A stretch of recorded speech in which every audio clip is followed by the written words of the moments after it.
Bonjour Noémie Roche. Bonjour Laurent. On va parler de cette COP30 à Belém au Brésil qui arrive dans sa toute dernière ligne droite. Un enjeu de taille pour le président brésilien Lula qui est revenu sur place pour tenter d'arracher un accord. Oui, et c'est assez rare, mais le président brésilien, il est très motivé. Il l'a dit, il l'a répété, il veut faire de cette COP un succès. Il veut que ce soit la meilleure de toutes même. Et donc, il avait aussi, vous vous souvenez, dit au début de la COP qu'il voulait infliger une défaite aux négationnistes du climat. Donc pour cela, il entend user de son poids politique sur la scène internationale pour arracher un accord. Puisque si la première semaine de discussion s'est plutôt bien passée, ça se complique un peu, évidemment, à l'approche de la fin de la COP qui est prévue demain soir, vendredi.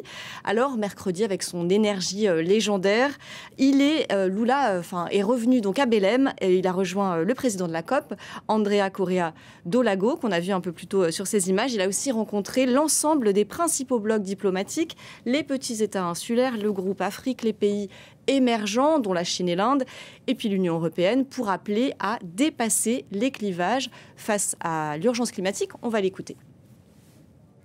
Nous devons réduire les émissions de gaz à effet de serre. Nous devons commencer à réfléchir à la manière de vivre sans combustibles fossiles et construire un nouveau mode de vie.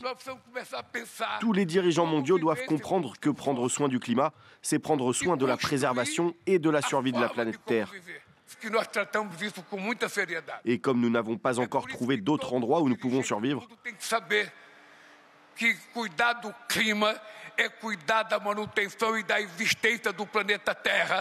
prendre soin du climat signifie également reconnaître que les pays riches doivent aider les pays pauvres.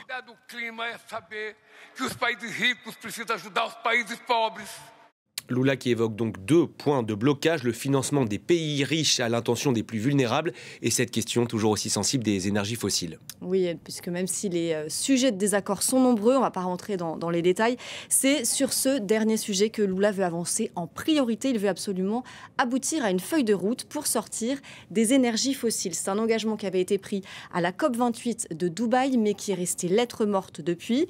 Alors plus de 80 pays sont d'accord avec Lula.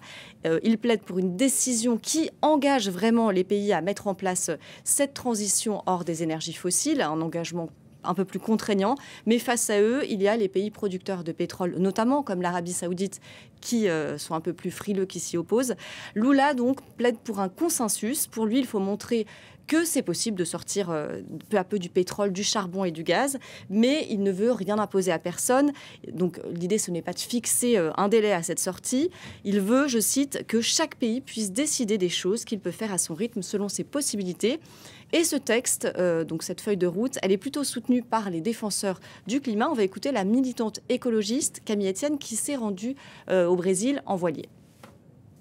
Pour une fois, on est potentiellement une feuille de route, c'est-à-dire quelque chose de concret qui nous oblige à sortir, faire une juste transition des énergies fossiles, c'est-à-dire une sortie juste, demander plus d'abord aux pays du Nord qui peuvent se permettre, et pour laisser un tout petit peu plus de temps pour les pays du Sud, ce serait quelque chose d'extrêmement concret. Et cette feuille de route, Lula, le président brésilien, veut l'ajouter au texte qui devra être signé par toutes les parties, 194 pays. Et dans un scénario idéal, les Brésiliens voudraient aboutir à un accord dès vendredi soir, date de la fin de la COP. Mais ça serait assez exceptionnel parce qu'en fait, souvent, ça prend un peu plus de temps. Et j'ai posé la question tout à l'heure à Julie Vaillé, experte de la division climat et nature à l'Agence française de développement. Elle est rentrée de Belém il y a quelques jours où elle a pu observer les négociations. Traditionnellement, les COP ont toujours un peu de retard sur les accords. On est en général avec un glissement de la fin de COP, souvent de 24 heures, parfois 36 heures, parfois plus, et aller jusqu'à, je crois, 72 heures, parce que c'est dur, en fait, d'atteindre un consensus. Il faut rappeler que les COP, c'est issu d'un consensus. On vote à la majorité. Il faut que tous les pays soient d'accord. Et c'est dur à avoir. Donc, qu'on ait un accord, l'avenir nous le dira. Moi, personnellement, je suis plutôt optimiste. Qu'on ait un accord pile dans les temps, on verra. Ce serait super. Ce serait vraiment fantastique. Mais on verra. Et traditionnellement, on sait que ça déborde un petit peu en termes de deadline. Et on va suivre évidemment ces tout derniers développements jusqu'à la fin de la COP. Merci beaucoup Noémie, c'était un plaisir de vous avoir en plateau. Place